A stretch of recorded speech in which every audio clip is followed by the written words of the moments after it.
C'est avec un réel plaisir, mesdames et messieurs, que je vous retrouve pour ce nouveau numéro de Check-up. En République démocratique du Congo, 96 000 nouveau-nés meurent avant d'atteindre un mois. La RDC compte parmi les 4 pays au monde ayant le plus grand nombre de décès néonatales. En dépit des efforts fournis par le gouvernement avec l'appui des partenaires, beaucoup de choses restent encore à faire et c'est dans ce contexte que l'association Koseki, Colline de Silembao, milite mais aussi tient à réhabiliter le service de néonatologie de l'hôpital général de Kinshasa. En quoi consiste cette action? On en parle tout de suite dans Check-up. En République démocratique du Congo, parmi les causes qui sont à la base de la mortalité néonatale élevée, il y a les complications dues à la naissance prématurée, l'asphyxie, les infections néonatales, mais aussi et surtout le manque d'hygiène en milieu hospitalier. En dépit des efforts fournis par le gouvernement, avec l'appui des partenaires, beaucoup de choses restent encore à faire. Le pavillon 17 de l'hôpital général de Kinshasa, qui reçoit des enfants prématurés, illustre bien cette situation. Toitures endommagées, des sanitaires pas hygiéniques, des murs sales, le bâtiment est laissé dans un état de délabrement très avancé. Cette situation a sensiblement touché l'ASBL Le Colline de Silembao, qui espère qu'avec le soutien de tous et de chacun, réunir la somme de 300 000 $ américains afin de réhabiliter ce pavillon. L'action va non seulement donner une nouvelle image à cet endroit qui accueille les enfants dès leur premier cri, mais va également contribuer à réduire, si pas lutter, contre la mortalité néonatale.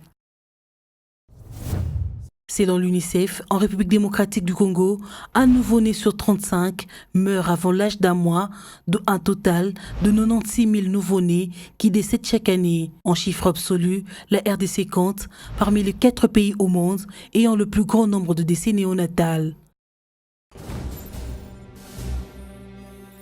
Je reçois sur ce plateau de Check-up Cécile Edungu, bienvenue.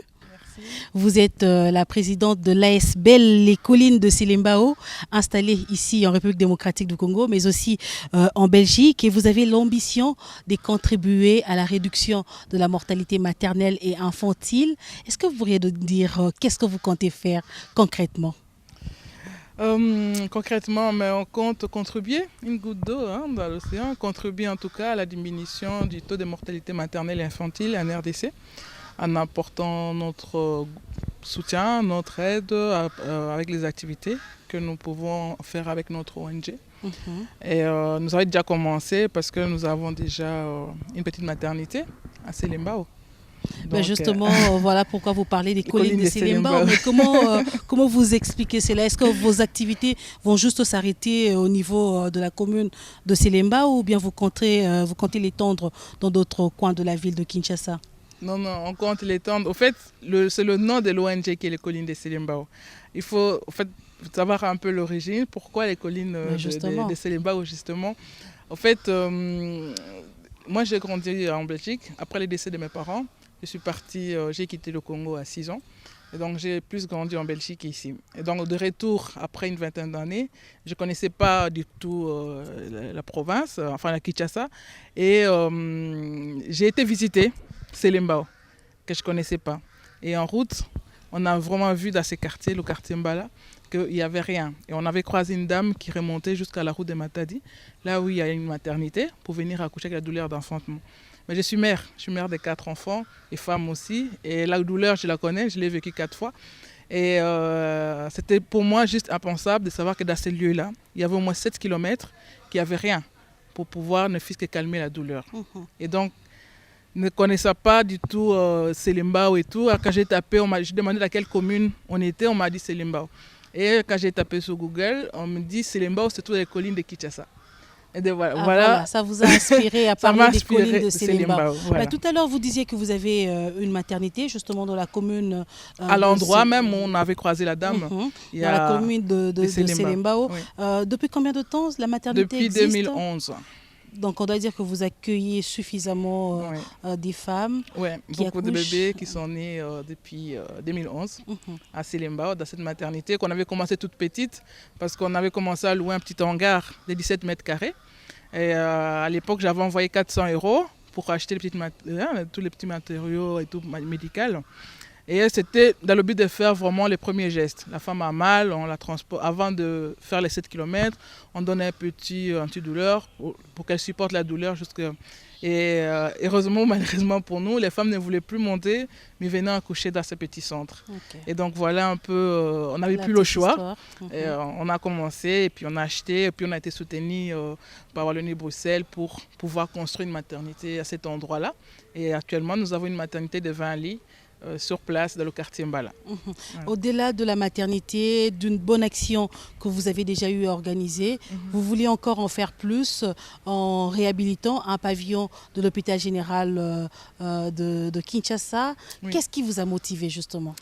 En fait, justement, ça constatant justement le taux de mortalité maternelle et infantile dans le monde, et je vois qu'à l'RDC aussi, on est quand même assez c'est quand même très, je crois qu'on est 2e ou 3e pays, si je me souviens bien, et que ce n'était pas possible parce qu'on voit les infrastructures. Il faut quand même dire que je ne reste pas qu'à Selembao quand je viens. J'essaie de visiter d'autres maternités, d'autres hôpitaux pour voir un peu comment ça se présente. Parce que je suis infirmière de profession en Belgique. Donc, je suis du corps du métier, je connais un peu l'hygiène hospitalière, l'hygiène de vie et tout. Et on est amené à aller voir visiter justement les services de Mama Yemo. Et là, c'est juste impensable. C'est juste impensable de voir que Mama Yemo, qui est l'hôpital de référence de Kinshasa, ça ne représente pas que Kinshasa, on dit de Kinshasa, mais c'est quand même la République, parce qu'il y a des enfants aussi qui sont transférés de la province à Mama Yemo. Voilà. Donc, l'état dans lequel je crois que les images vont parler d'elles-mêmes. Les temps dans lesquels on a trouvé ces pavillons, surtout le service 17 qui est le service des prématurés.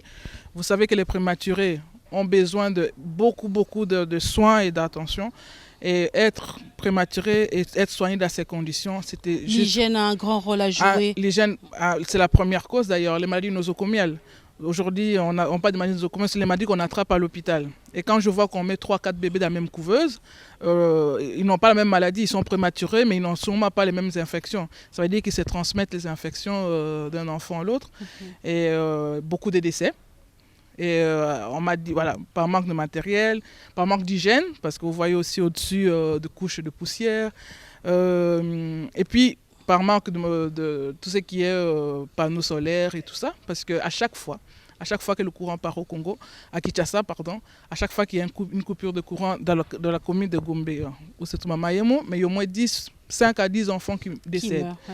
Pas parce qu'ils sont morts d'une maladie, ils sont morts parce que le courant est parti. Mais justement, face à cet éventail de problèmes, sur quoi comptez-vous vous attaquer premièrement? Est-ce qu'il faudrait d'abord doter le pavillon des matériaux qu'il faut, ou bien il faudrait d'abord réhabiliter? Non, je pense qu'il faut... Quand on veut vraiment travailler sur l'hygiène hospitalière, il y a 3 choses qu'il faut respecter d'abord. Et dans les normes internationales, on parle d'abord de l'infrastructure. Donc le bâtiment en elle-même qui doit être dans les conditions. Je ne peux pas venir avec de nouvelles couveuses et mettre de nouvelles couveuses là, ça ne sert à rien. Les infrastructures ne sont pas réhabilitées. Voilà, donc ça ne sert à rien. Donc d'abord c'est le bâtiment et après nous allons essayer d'équiper, mettre le minimum en tout cas pour pouvoir sauver des vies. Et puis après, nous pouvons maintenant former, parce qu'il faut former. Le problème aussi que je raconterai ici, c'est que beaucoup des infirmières, de médecins, ils n'ont pas la formation continue. Donc, on a été infirmière il y a 20 ans, mais après, toute l'évolution, tout ce qui peut se passer après, les changements, la médecine, ça s'évolue tous les jours. Ben, beaucoup, ils n'ont pas accès. Moi, j'en ai croisé, pas à Mama Yemo, mais j'en ai croisé dans d'autres hôpitaux où on ne savait même pas c'était quoi la péridurale. Une infirmière qui ne savait pas c'était quoi la péridurale. Une infirmière, voilà. Donc, c'est quand même pas normal que les infirmières ne savent pas suivre l'évolution au niveau médecine dans le monde. Vous êtes arrivé à Mama Yemo et vous avez fait le constat, et ce constat-là vous a poussé à poser une action. Où est-ce que vous en êtes actuellement? Est-ce que les travaux ont déjà commencé? Qu'est-ce qu'il faut? À quel niveau vous êtes aujourd'hui? Les travaux n'ont pas encore commencé, faute de moyens, parce qu'on a lancé l'appel, parce qu'il faut dire qu'on n'a pas eu de budget, on n'a pas eu de subsides. Moi, je compte sur le cœur. J'ai fait appel à toutes les mamans, j'ai continué à lancer l'appel, la vidéo. pour dire, voilà, ensemble, nous pouvons changer. Moi, je ne vais pas attendre que quelqu'un vienne me donner $1 000, $2 000 et tout. Mais on avait fait, on dit, voilà, ne fût-ce qu'à 1 000 francs. Nous sommes beaucoup de femmes, beaucoup de ONG, beaucoup de groupes de mamans musique, beaucoup. Nous faisons des activités qui nous coûtent énormément cher. Et là, nous pouvons, c'est l'occasion pour que nous puissions contribuer à la vie humaine, à nos bébés, parce que ce sont des Congolais. Donc à nos bébés, en donnant ne fût-ce que 1 000 francs. Et on avait eu des promesses et tout ça pour commencer l'activité. Malheureusement, avec un peu les situations, bon, c'est pas encore concrétisé, mais on ne lâche rien. On lâche rien, on continue, même si on doit commencer les travaux au mois de septembre, on le commencera, mais on lâche rien, on continue. On va certainement parler du déroulement, de travaux, de tout ce dont vous avez besoin pour mettre en marche ce projet. Madame Cécile, mais dites-nous, vous êtes infirmière, vous évoluez dans le secteur médical, vous avez créé une maternité ici à Kinshasa, mais pourquoi la santé néonatale? Qu'est-ce qui vous a plus touché dans ces secteurs? Pourquoi seulement le pavillon 17 de l'hôpital général de Kinshasa? Mais pour atteindre déjà l'objectif de notre ONG, qui est de contribuer à la diminution du taux de mortalité maternelle et infantile. Mais quand je vous dis que vous et moi, nous savons combien de fois le courant part à Kinshasa par jour. Donc si moi j'analyse et que je me dis on perd 3-4 bébés même par jour, fois 30 jours, vous voyez un peu. Donc on n'avait pas d'autre choix que si nous voulons contribuer. On pourrait le faire à Selemba ou dans d'autres communes, mais on sait que Mama Yemou, c'est vraiment le pôle. C'est Mama Yemou qui accueille tous les bébés de n'importe où, de n'importe quelle commune. La population normale, je vais dire, la population qui n'ont pas d'argent pour aller à d'autres hôpitaux privés. Donc, il fallait toucher ces secteurs, il fallait toucher Mama Yemou. Et c'est le nombre de décès par jour qui m'a vraiment motivé. C'est le nombre de 3 à 4 bébés et que j'ai vécu. J'ai vécu sur place lors de ma visite. Il y a 2 bébés qui sont décédés devant moi. Et 2 bébés qu'on a emballés, on a mis. Ça devient normal et c'est pas normal. Alors c'est pas normal. Alors c'est pas normal. On doit comme se réveiller et dire c'est pas normal. On ne doit pas considérer ça comme normal, dire on n'a pas de groupe, on n'a pas de panneau solaire, on n'a rien. Donc c'est normal que les enfants puissent décéder comme ça. Le COSECI travaille en collaboration avec le gouvernement congolais, avec le ministère de la Santé. Oui, nous travaillons, nous avons en tout cas nos partenariats, nous avons nos documents obligatoires. Nous sommes un partenariat officiel, merci, avec le gouvernement congolais. Et nous avons aussi rentré la demande au niveau du gouvernement. Nous attendons, on les appelle d'ailleurs à ceux qui viennent nous soutenir dans ces projets, parce que seuls nous ne pourrons pas, mais avec eux, ensemble, on peut faire quelque chose.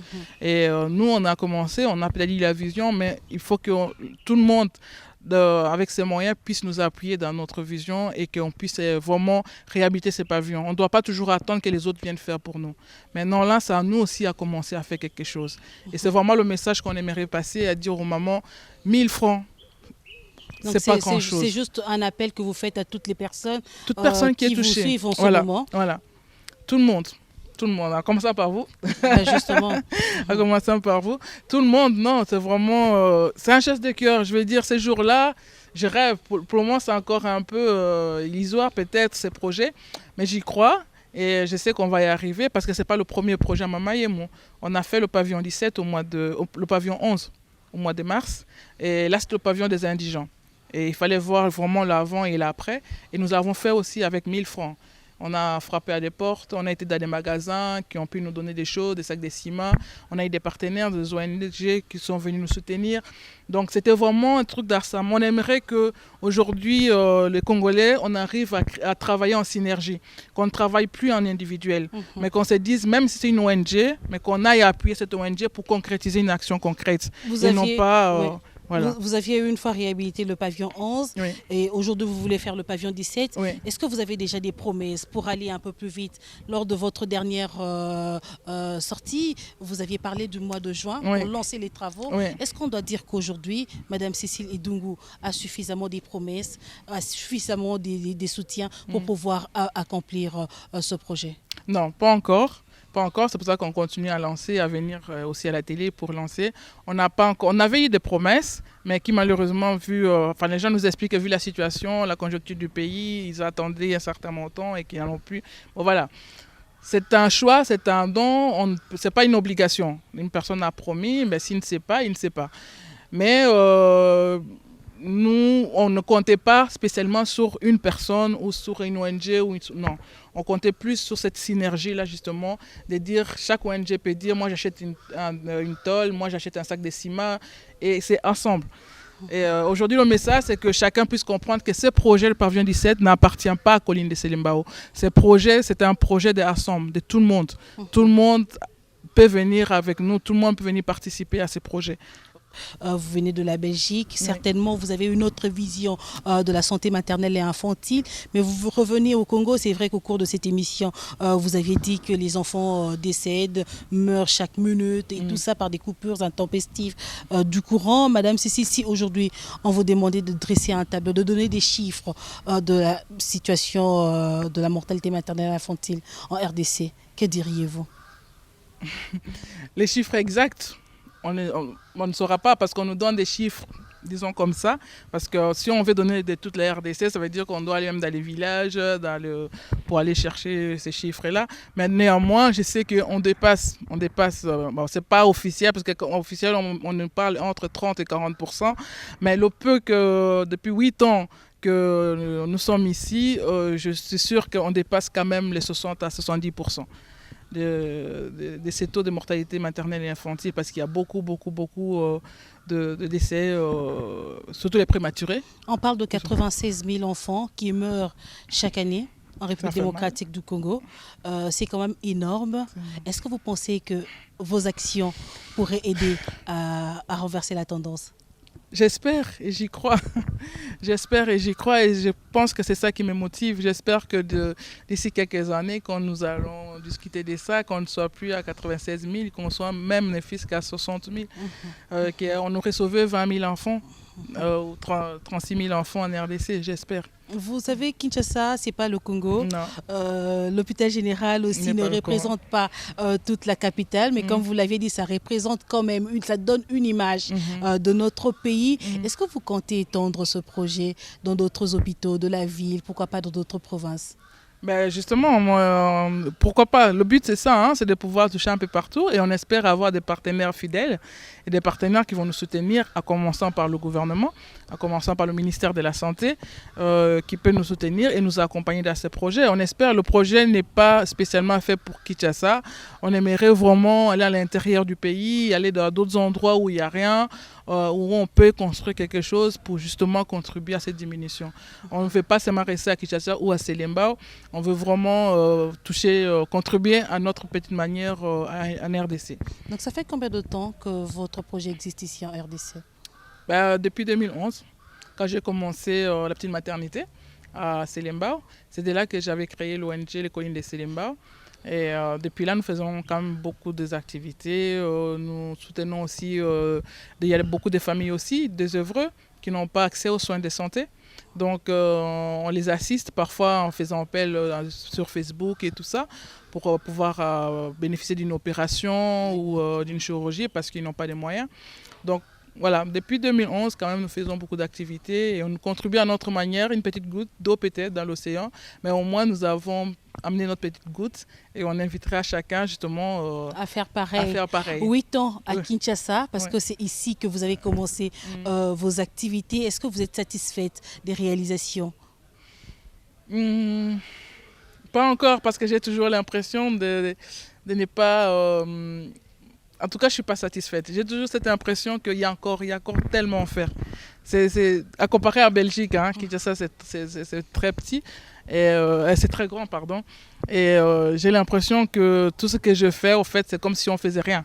C'est comme si c'était vraiment, on prêchait dans l'océan, tellement que le besoin est tellement grand qu'on n'arrive pas. On n'arrive pas. Et je pense que c'est avec les autorités et avec l'appui des autres ONG, des autres ONG internationaux qu'on pourrait vraiment arriver, qui sont déjà là avant nous. Je pense qu'il y a beaucoup de ONG qui étaient là avant nous. Nous, on ne fait que contribuer, on ne va pas résoudre tout le problème.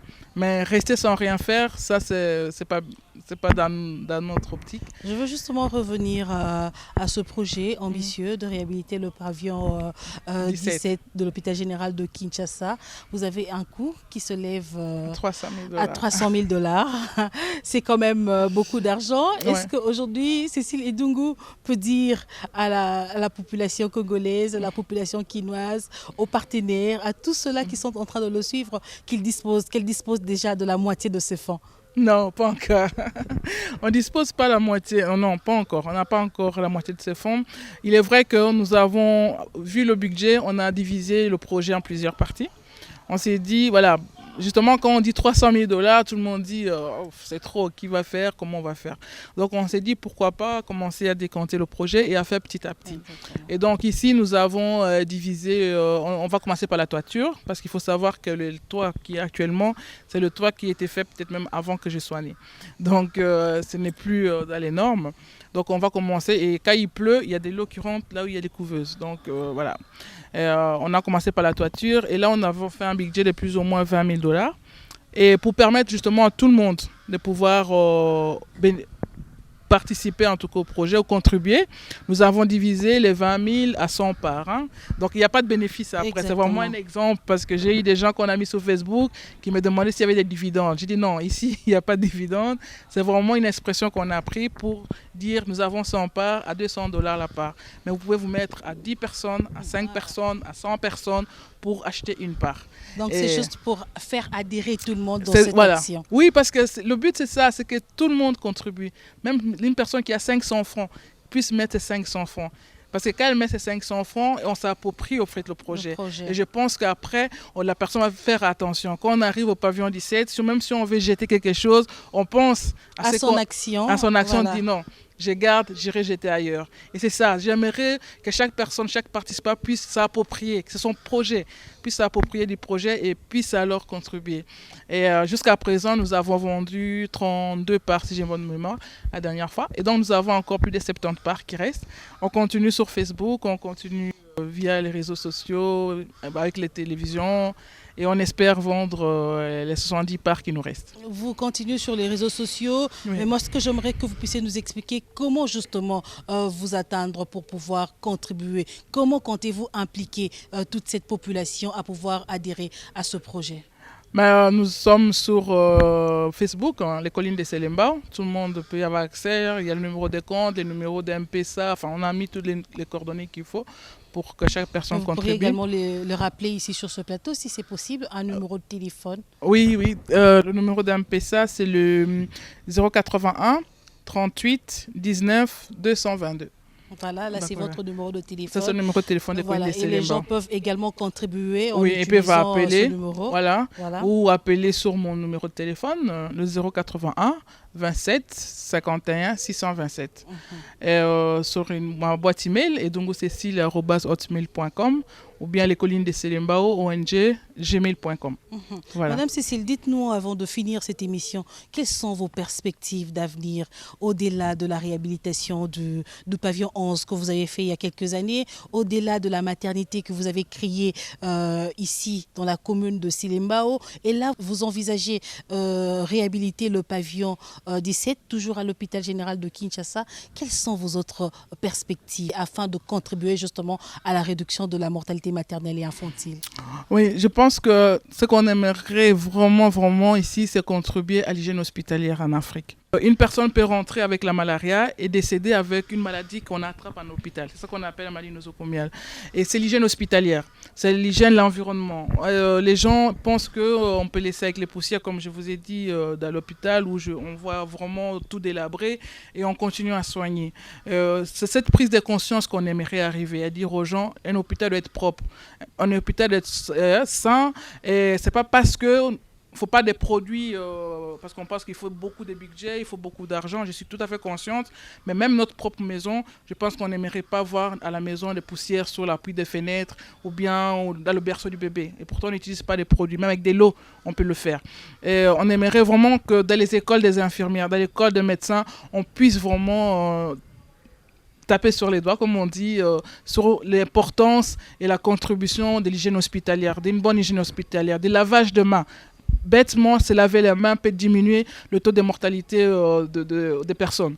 Le lavage des mains juste après la distribution des médicaments. Ce sont toutes des petites choses qu'on peut le faire, mais seulement les gens ne sont pas, on ne conscientise pas, je pense, à mon humble avis, c'est pas une critique, c'est juste dire, nous voulons que maintenant les infirmiers, que les choses changent et que les étudiantes en sortant de l'université, parfois vous allez dans les hôpitaux, vous voyez les étudiantes avec des blouses, mais quand tu vois la blouse, mais c'est pas possible.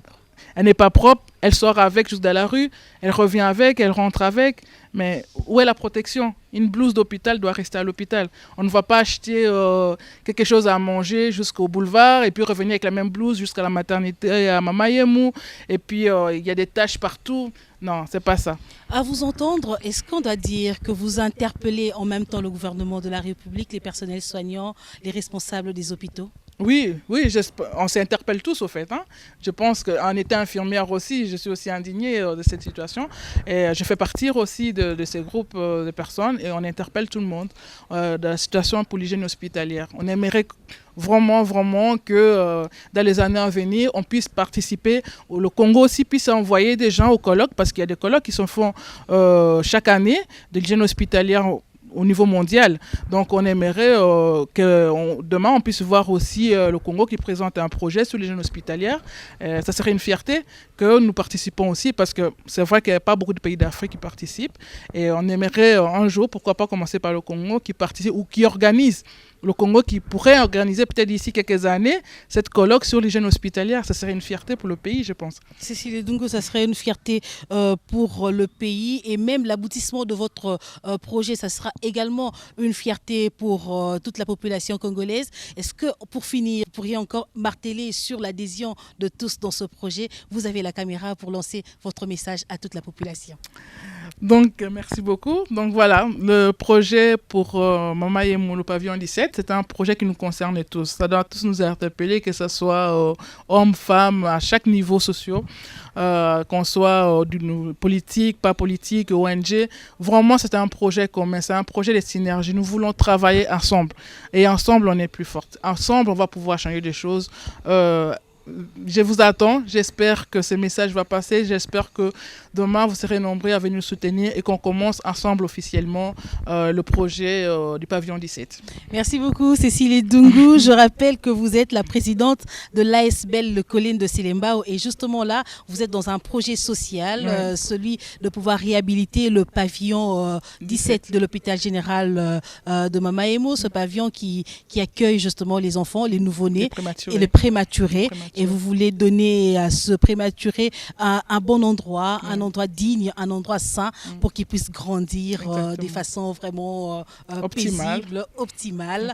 Merci encore une fois d'avoir répondu à notre invitation. Merci à vous de m'avoir invité. Et voilà, à très bientôt. Mesdames et messieurs, la suite de cette émission, c'est dans votre rubrique 1001 questions santé.